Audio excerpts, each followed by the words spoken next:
Assalomu alaykum. Bugun sizlar bilan og'izda eriydigan bir haftagacha qotimasdan turadigan mazali rogaliklarni birgalikda tayyorlaymiz. Birinchi unimiz ustiga bellakni yumshatilgan sariyog'larini solib, yaxshilab qo'limiz bilan uqalab olamiz.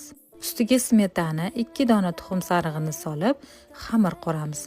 Razrxitsel soda solinmaydi. Yumshoqqina xamir tayyorlaganimizdan keyin xamirimizni 1 soatga sovutgichga olib qo'yamiz. Xamirni olib 4 zuvalaga bo'lamiz. Har bitta zuvalasini yupqa qilib yoyib olamiz. Yoyilgan xamirni yoki 14 ga yoki 16 ga bo'lib chiqasizlar. 16 ga bo'lsangiz juda ham mayda rogalik bo'ladi.